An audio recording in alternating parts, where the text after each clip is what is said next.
Bonjour, je m'appelle Chelsea et c'est aujourd'hui que se tient mon examen pratique de spécialiste en communication hôtelière, la procédure de qualification pratique.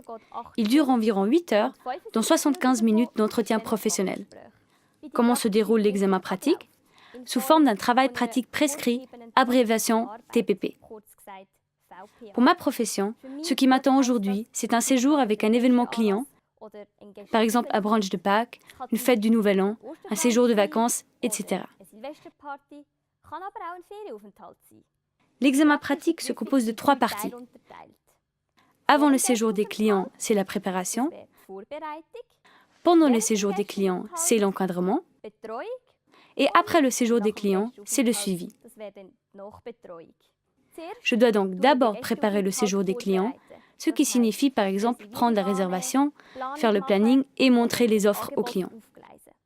Après l'arrivée du client, je dois encadrer tout au long de son séjour, du check-in jusqu'au check-out, en passant par le service des boissons et des mets. Vient ensuite le suivi, qui consiste par exemple à établir la note ou à traiter les commentaires des clients, etc. Pendant la formation, l'apprentissage des compétences clés était au premier plan. Être hôte, penser de manière systémique, prendre en compte des interfaces en amont et en aval et communiquer de manière optimale. C'est sur ces aspects qu'est mis l'accent pendant la procédure de qualification.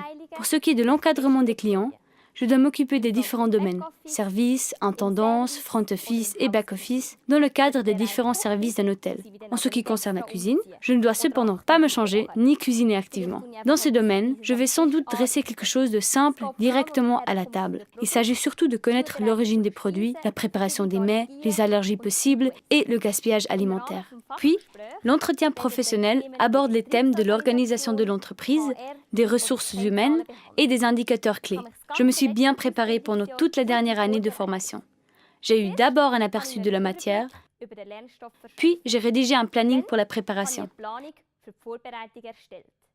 À cette fin, j'ai créé une simple liste de contrôles et pour la préparation, j'ai consulté les documents suivants.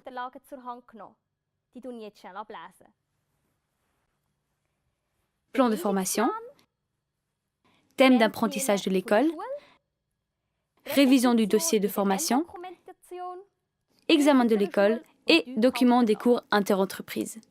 Ce qui a été important pour moi, c'est de bien tout planifier.